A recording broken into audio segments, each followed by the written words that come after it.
جی دا وخت د ټي ام ای بریکوټ د اړخه په غریب ولس لګیدلی بشمار ټیکسونه پاغي باندې د قومي جرګې دلته ګرینډ جرګه وشوه چې پاغي کې د علاقې مشران د پرایویټ سکول مشران هم موجود او هغوی چې د قرارداد پاس کو چې ټي ام ای دغه ټیکس ته د بریکوټ تحصیل غریب ولس په هرگز جوړ نه دي. زموږ سره د آل ناظمینو چیرمن میا فضل ودود باچا موجود دی. باچا صاحب تاسو د مخکې یو کال مخکې چغې وهلې خو نن هغه څیز د غریب ولس په سر رالو دا څه چې وشو په دې باندې ستاسو سره یې د څه په کار بسم الله الرحمن الرحیم. د دې خو مخکې یو کال دا شروع شو چې په آبادي بچا نوې جوړوله د هغې به پیسې اخیستې خو هغه ګډ جوړ خبره چې په کوم راله هغه ډاوټفل وه او په هغې موږ سوچ وکړو چېرې یو سړي نه باندې 10,000 روپۍ ټیکس جوړېږي نو دی 15 ولې غواړي او 2,000 ولې غواړي 3,000 ولې غواړي نو هغه وجه باندې موږ په دې باندې سټرایک وکړو احتجاج وکړو چې دا څه مسله ده چې څنګه دویمه خبره دا ده چې په ملاکنډ ډویژن څنګه چې زموږ د نورو ملګرو ووایي ملاکنډ ډویژن باندې ټیکس نشته جی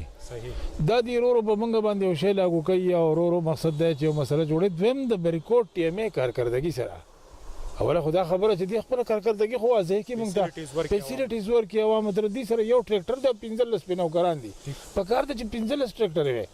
دلته 15 یونین کونسل چې 15 گاډي خو دي سره کړه. باچا صاحب درته وایي چې ټي ام ای زنګ سره کم چټونه مخې ته راغلي نو یو پمپ لا په یو ورځ د 25,000 بل د 15,000 او بل د 2,500 روپۍ پرچی ورکړي آیا دا ولې کېږي په رڼا ورځ باندې داسې ولې کېږي؟ زه په خپل هم نه دې نیم خبر په کار چې دا وضاحت وکړي. دویمه خبره دا چې دا زه ټي ام ای ته واضح خبره کوم وروا د 2016 17 18 دا به موږ باقاعده احتساب تاسو سره کوو موږ به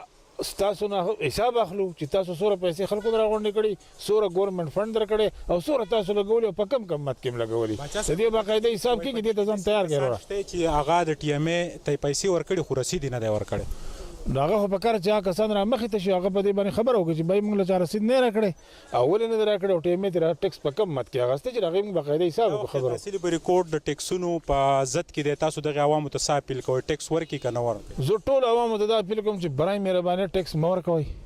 تر هغه پورې چې ټول قام په اعتماد کې نه اخیستی شوی موږ سره څه خبره نه شوې موږ ناظمین یو د ویلج کونسل دلته 17 ویلج کونسلز دي موږ د په اعتماد کې والي موږ د بریف کې چې دا ټیکس موږ ور اخلو دا په سمت کې به لګو تاسو ته به قام ته به صفای دی ګورنمنت ته به صفای دی تاسو له موږ د غیر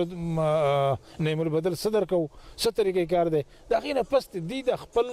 هولي سولي اختیار نشته چې دا تحصیل 15 کونسلران دې راغونډ شي هغه دې به موږ ټیکس لاګو کړو موږ به ورکو بار نو ریزن او په هغې کې دقت به هم کېږي زموږ سره دي اوس یو کس خبره وکړه زموږ دغه چاپېره کړو چې په دې کې موږ ګراوند جوړو که دغه جوړ پارک جوړو پارک جوړو نو پارک ضروري دی که مخکې دا کچره صفا کول ضروري دي په پارک کې بیا ډمپینګ کې اول خو د بریکوټ تحصیل ډمپینګ ګراوند ضروري دی موږ کچره چې سین ته زموږ کچره چې خوړونو ته سلایټر هاوس نشته دی بل څه نشته. درنګ جهان مناجي زنګ سره د آل ناظمینو چیرمن میا فضل ودود باچا موجود هغوی دې خبرې باندې زور ورکو چې عوامو له پکار دي چې ټي ام ای هېڅ قسمه ټیکس ور نه کړي ولې چې کم ویسیز دي هغه هم په اعتماد کې نه دي اخیستي او کم د 15 کونسلرانو په ایما باندې چې دغه ټیکس پاس شوی دی په هېڅ قیمت باندې جوړ نه و.